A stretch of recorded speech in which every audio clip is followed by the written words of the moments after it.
የ145 ሀገራትን በአጠቃላይ ወታደራዊ አቋማቸውን ያነጻጸረው ግሎባል ፋየር ፓወር የአፍሪካ ቀንድ ሀገራት የኃይል አቋምን ባላቸው መሳሪያና ዝግጁነት አወዳድሯል።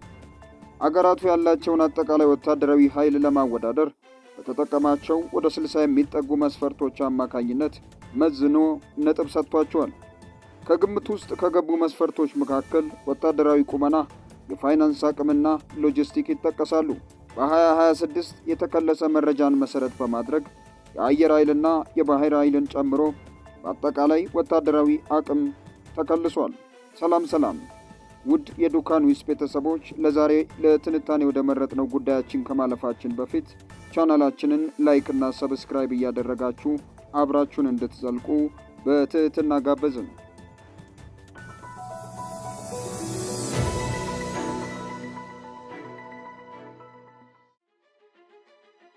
ከኢትዮጵያና ከኤርትራ በወታደር አቅም ማን ይበልጣል? በዚህ ሪፖርት አሜሪካ፣ ሩሲያ፣ ቻይና፣ ህንድና ደቡብ ኮሪያ በወታደራዊ አቅም ከ1 እስከ 5 ያለውን ደረጃ ይዟል። ላይቤሪያ፣ ሱኒራም፣ ሴንትራል አፍሪካ ሪፐብሊክ፣ ቤሊዝ እና ቡታን በዝርዝሩ መጨረሻ ላይ የሚገኙ 5 ሀገራት ናቸው።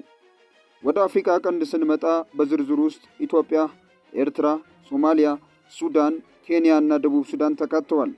የአየር ኃይሎችን ጥንካሬ እንዲሁም የመሳሪያ ክምችትና ዝግጁነት ለማነጻጸር 9 ዝርዝሮች ቀርበዋል።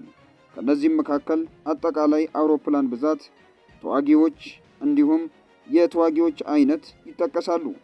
አውሮፕላኖችና ሰው አልባ አውሮፕላኖችን ጨምሮ ሌሎች የአየር ኃይል መሳሪያዎች እንዲሁም ተዋጊዎች ማሰልጠኛ አውሮፕላኖች ይገኙበታል። በተጨማሪ ልዩ ተልዕኮ የሚፈጽሙ አውሮፕላኖች፣ የተዋጊ አውሮፕላኖች ነዳጅ ጫኝ አመላላሽ ተካተዋል። በመጨረሻም ሄሊኮፕተሮችና ጥቃት የሚፈጽሙ ሄሊኮፕተሮች በዝርዝር ውስጥ ተጠቅሰዋል። ግሎባል ፋየር ፓወር ያካተታቸው መረጃዎች ለመጨረሻ ጊዜ በድረ ገጹ ላይ የወጡት በአዲሱ የአውሮፓውያኑ ዓመት 2026 መግቢያ ላይ ነው። ይህ የሀገራት ወታደራዊ አቅምን የሚመዝነው ተቋም መረጃዎችን የሚያጠናክረው የተለያዩ ይፋዊ የመረጃ ምንጮችን መሰረት በማድረግ በመሆኑ አገራት በሚስጥር የሚይዟቸውን መረጃዎች አያካትትም። በዚህ ሪፖርት ላይ ተመርኩዘን ኢትዮጵያንና ኤርትራን እናወዳድራለን። ከ145 ሀገራት መካከል በወታደራዊ አቅም 47ኛ ደረጃ ላይ ትገኛለች አገራችን ኢትዮጵያ። ግሎባል ፋየር ፓወር ለሀገራት በሚሰጠው የኃይል ምዘና ነጥብ ላይ ለኢትዮጵያ 0.8525 ተሰጥቷታል። እጅግ በጣም ጠንካራ ተደርጎ የሚወሰደው 0.00 ሲሆን በዝርዝሩ በአንደኝነት የተቀመጠችው አሜሪካ እንደ ማነጻጸሪያ ብንወስድ የተሰጣት ነጥብ 0.0741 ነው። ኢትዮጵያ ከዚህ ቀደም በዝርዝሩ ከነበራት ስፍራ ከፍ ያለች ሲሆን ያለው አጠቃላይ የአየር አውሮፕላኖች መጠን ወይም ኤርክራፍት ከ145 ሀገራት 66ኛ መሆኑን ተመላክቷል። ግሎባል ፋየር ፓወር ባስቀመጣቸው በእያንዳንዱ ዝርዝሮች ላይ ዝግጁነትን ይመዝናል። ዝግጁነት የሚለካው ከአሜሪካ አየር ኃይል 75 አማካኝ ነጥብ አንጻር እንደሆነ ድረ ገጹ ይጠቁማል። ይህም በአጠቃላይ የሰራዊት ዝግጁነት፣ የመሳሪያ ዘመናዊነት፣ የመሳሪያ እድሳትና የመሳሰሉትን ያካታል። አገራችን ኢትዮጵያ ካላት አጠቃላይ የአየር መሳሪያ አንጻር እያንዳንዱ አይነት ምን ያህሉ ድርሻ እንደሚሸፍን ለመጠቆም በመቶኛ ተሰልቶ ተቀምጧል። በእያንዳንዱ መስፈርት ኢትዮጵያ ከ145 ሀገራት ተወዳድራም ነጥብ ተሰጥቷታል። ተዋጊ አውሮፕላኖች 5 ወይም 4% ሲሆን ዝግጁነት 15 ነው። በዚህም 46ኛ ደረጃ ላይ ትገኛለች።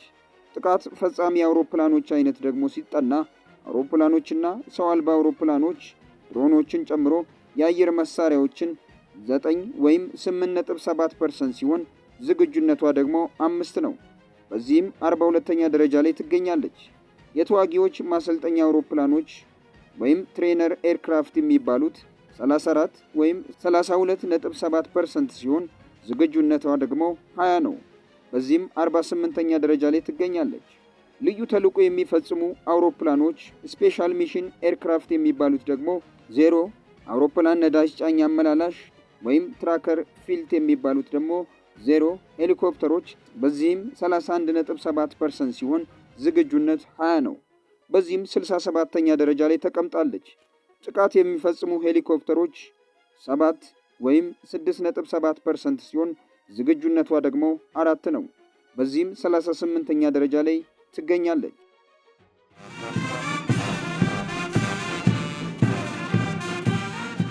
የኤርትራ ወታደራዊ አቅምን ደግሞ ስንመዝን ኤርትራ በወታደራዊ አቅም ከ145 ሀገራት መካከል 119ኛ ስፍራ ላይ ትገኛለች። ለሀገራት በሚሰጠው የኃይል ምዘና ነጥብ ለኤርትራ 2.6841 ተሰጥቷታል። ኤርትራ ከዚህ ቀደም በዝርዝሩ ከነበራት ስፍራ ከፍ ማለቷ ተገልጿል። አጠቃላይ የአውሮፕላኖች መጠን 20 ሲሆን ዝግጁነት 7 ነው። በዚህም 97ኛ ደረጃ ላይ ትገኛለች። ተዋጊ አውሮፕላኖች 1 ወይም 5.0% ሲሆን ዝግጁነት 0 ነው። በዚህም 63ኛ ደረጃ ላይ ትገኛለች። የተዋጊዎች አይነት 0 አውሮፕላኖችና ሰው አልባ አውሮፕላኖች ወይም ድሮኖች እንዲሁም የአየር መሳሪያዎች 5 ወይም 25% ሲሆን ዝግጁነቷ ደግሞ 2 ነው። በዚህም 46ኛ ደረጃ ላይ ትገኛለች። የተዋጊዎች ማሰልጠኛ አውሮፕላኖች ወይም ትሬነር ኤርክራፍት 1 ወይም 5.0 ሲሆን ዝግጁነቷ 0 ነው። በዚህም 76ኛ ደረጃ ላይ ትገኛለች። ልዩ ተልዕኮ የሚፈጽሙ አውሮፕላኖች ወይም ስፔሻል ሚሽን ኤርክራፍት እንዲሁም ነዳጅ ጫኝ አውሮፕላን እንዲሁም አመላላሽ ሄሊኮፕተሮች 13 65.0% ሲሆን ዝግጁነቷ 5 ነው። በዚህም 83ኛ ደረጃ ላይ ተቀምጣለች። ጥቃት የሚፈጽሙ ሄሊኮፕተሮች 6 ወይም 30.0% ሲሆን ዝግጁነቷ 2 ነው። በዚህም 39ኛ ደረጃ ላይ ትገኛለች። በመጨረሻም ሰሞኑን በወጣው ወታደራዊ ሪፖርት መሰረት የኢትዮጵያና የኤርትራን ወታደራዊ አቅም በንጽጽር ስንመለከተው የሚከተለውን ይመስላል።